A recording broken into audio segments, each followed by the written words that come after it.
কি রে রতন, চুপ মারা গেলি যে? ডর করতাছে?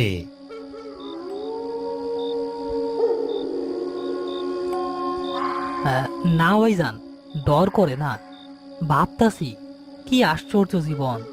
এই যে মাইয়াটা, হয়তো কত স্বপ্ন আছিল চোখে, আর এখন একলা পইরা আছে ভ্যানের উপর। আপন বলতে কেউ নাই।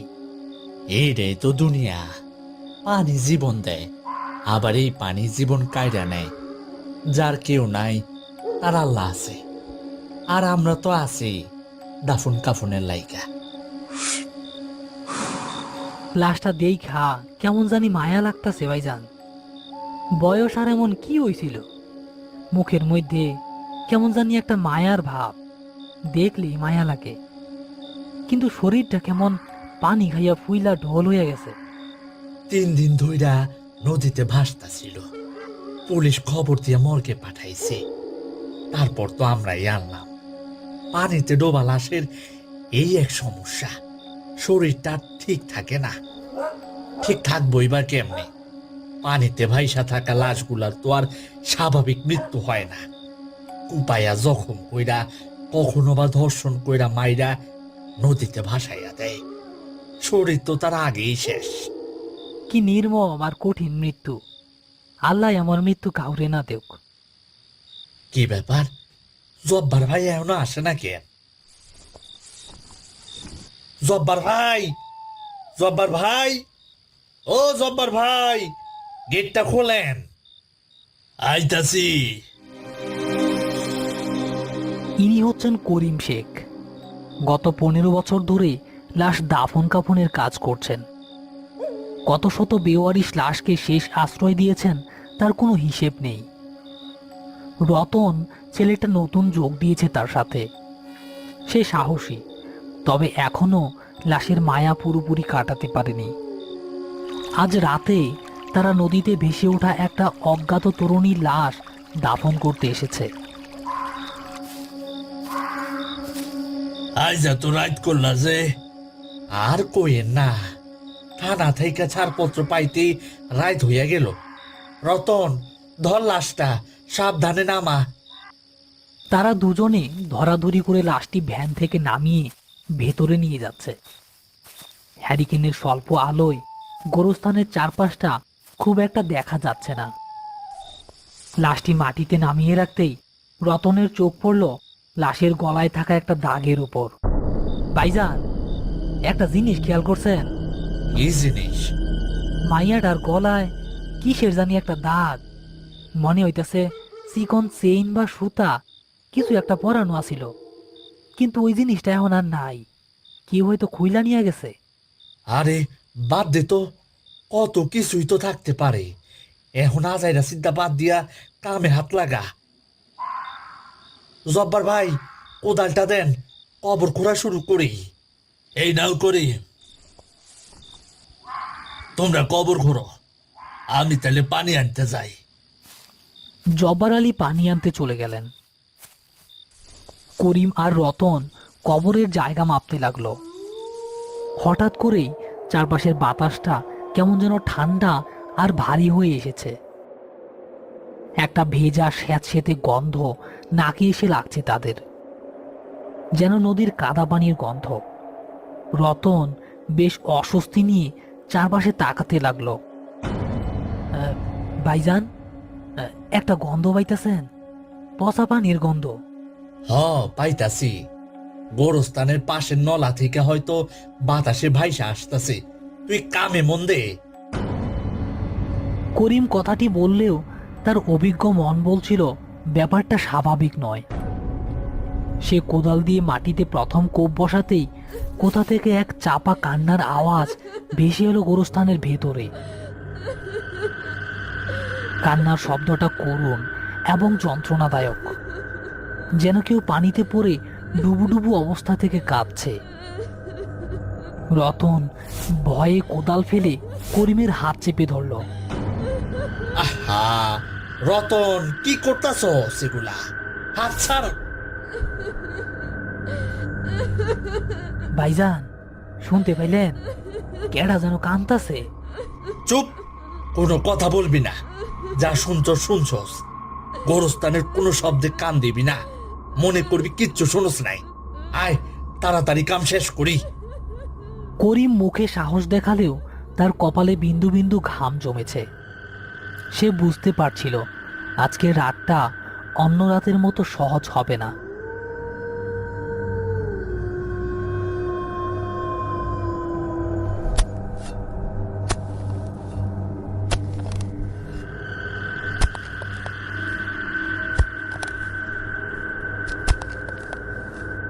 কিরে, মাটি এত ভেজা ভেজা লাগে কেন?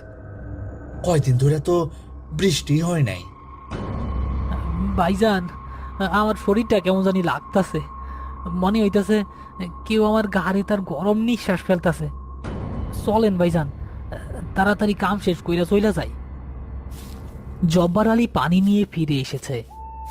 তিনিও পরিবেশের অস্বাভাবিকতা টের পেলেন। কিরে রতন, কবর খোঁড়া বাদ দিয়া এমন জড়সড় হইয়া আছোস কেন? আর এত গন্ধ কিসের? বুঝতাছি না ভাইজান, কই থেকে জানি গন্ধটা আসতাছে। আবার দেখেন মাটিটাও কেমন জানি ভেজা। আরে এইগুলা কিছু না, পাশের নলার গন্ধ। আর বর্ষাকাল না, বর্তমানে মাটি এরকম একটু আটটু ভেজা থাকবই। দেহি কোদালটা দে। জব্বার আলী কিছুটা আঁচ করতে পারলেন। সে আর কথা না বাড়িয়ে দ্রুত কবর খোঁড়ার কাজে সাহায্য করতে লাগলেন। হইছে জব্বার ভাই, আর কোরনের দরকার নাই। এমনি তো গোরস্থানের ভাবসা বাইসকা খুব একটা ভালো ঠেকতেছে না। চলেন লাশ কবরে নামাই। রতন ধর। হ ভাইজান, ধরেন।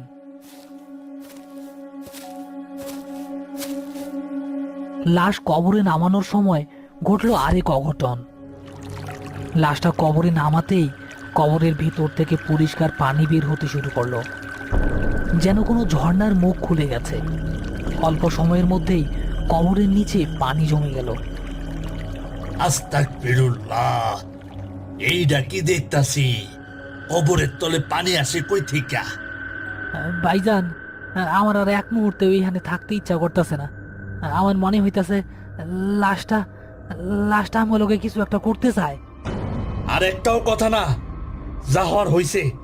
মাটি চাপা দে, তাড়াতাড়ি কর। তারা প্রায় এক প্রকার তাড়াহুড়ো করেই মাটি চাপা দেওয়ার কাজ শেষ করলো। দোয়া দুরুদ পরে কোনো মতে কাজ শেষ করে তিনজনই গোরস্থান থেকে বের হলো। রাত তখন প্রায় 3টা বাজে। বাড়ি ফেরার সময় করিম রতনকে বলল, শোন রতন, জি ভাইজান, বলেন। আজকে যা দেখছস সব বুইলা যা, আর সোজা বাড়ি যাবি। পিছে ফিরে তাকাবি না। যদি বেশি ডর লাগে তাইলে আজ রাতটা আমার বাড়িতে থাইকা যা। না ভাইজান, ঠিক আছে, আপনিও সাবধানে যায়েন। কাল সকালে দেখা হইব। জব্বার ভাই, আপনিও একটু দেখে শুনে থাকেন। হ করি, তুমি চিন্তা করো না, আল্লাহ ভরসা।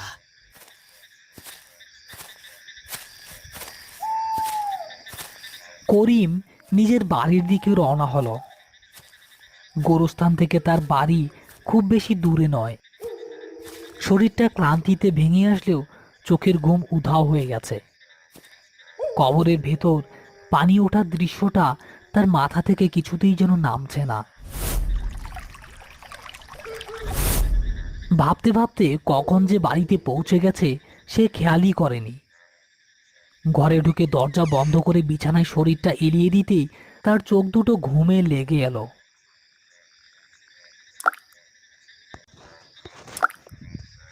হঠাৎ ফোঁটা ফোঁটা পানি পড়ার শব্দে করিমের ঘুম ভেঙে গেল।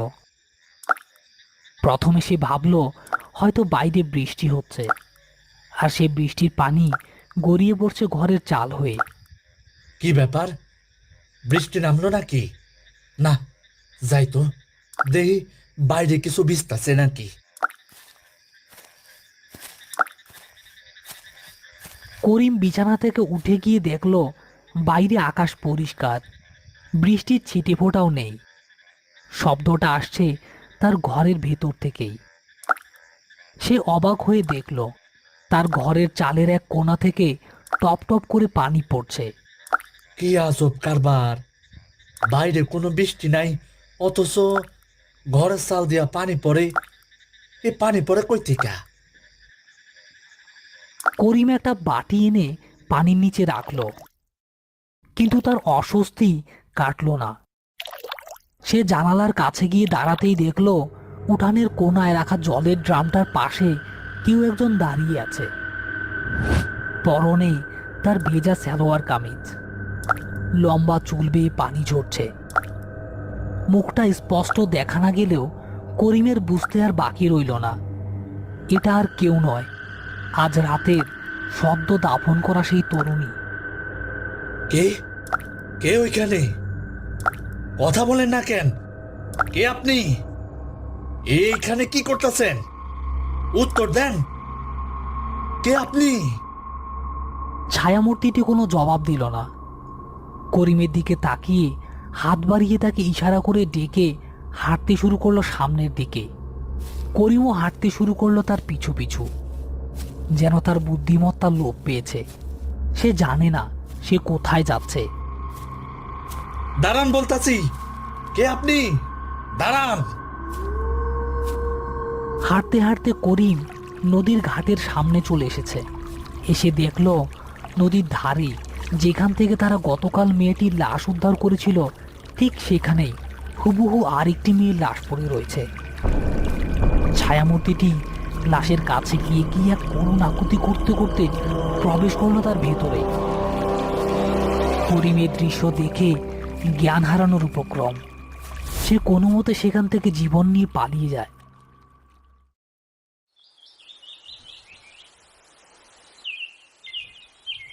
কি কোন ভাইজান, আমার সাথেও তো একই ঘটনা ঘটছে।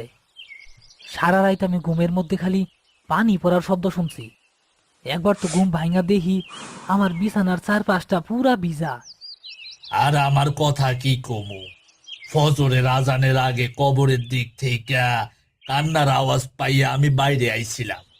আইসা দেহি নতুন কবরটার উপরে একদম ভিজা, যেন কেউ কয়েক বালতি পানি ডাইলা দিছে। রতন, জি ভাইজান। আমার মনে হয় ওই মাইয়াটা আম করে কিছু কইতে চায়। ওর আত্মা শান্তি পায় নাই, নিশ্চয়ই কোনো রহস্য আছে এর পিছনে। হ করি, আমারও তাই মনে হইতাছে। কিছু একটা তো করতে হইবই। চলেন কবরটার কাছে যাই, ভালো করে দেখতে হইব কোনো নিশানা পাওয়া যায় কিনা। এখন না করিম, এখন গেলে কিছুই পাওয়া যাইব না। এখন তোমরা বাড়ির চলে যাও, রাইতে আইসো। রাইত হইলে এর একটা সমাধান বাইর হইব, কারণ গোরস্থান দিনের চাইতে রাইতে সজাগ ঠাই বেশি। ঠিক আছে ভাইজান, আমরা তাইলে রাইতে আসমু। রতন, চল।